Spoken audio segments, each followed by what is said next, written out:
Regular checkouts or self-scan? Some people prefer the human connection that regular checkouts provide, while others prefer the convenience of self-scan.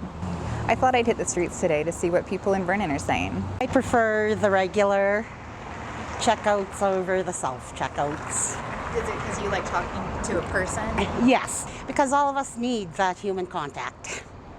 Until robots get to the point of being super intelligent, be able to carry a conversation, then I'm going to prefer the human, I think. A checkout with someone there, otherwise you're taking somebody's job away. Well, it depends on how busy they are. You know, you're running through, but I prefer to go through checkouts. With people, actually, yeah. More jobs. These self-checkouts are taking away jobs. Well, honestly, if I have cash, I'll go to the checkout, but if I have a debit card going, then I like the self-serve. They're fast and efficient, and as long as they're working properly and there isn't a bunch of people in the lineup, I like to just run through there quick. Self-scan. It's just convenient, easier. As I use the self-scan, and I think partly it's because it makes me feel like I'm doing something instead of just standing and waiting. For Castanet and Vernon, I'm Stephanie Prentice.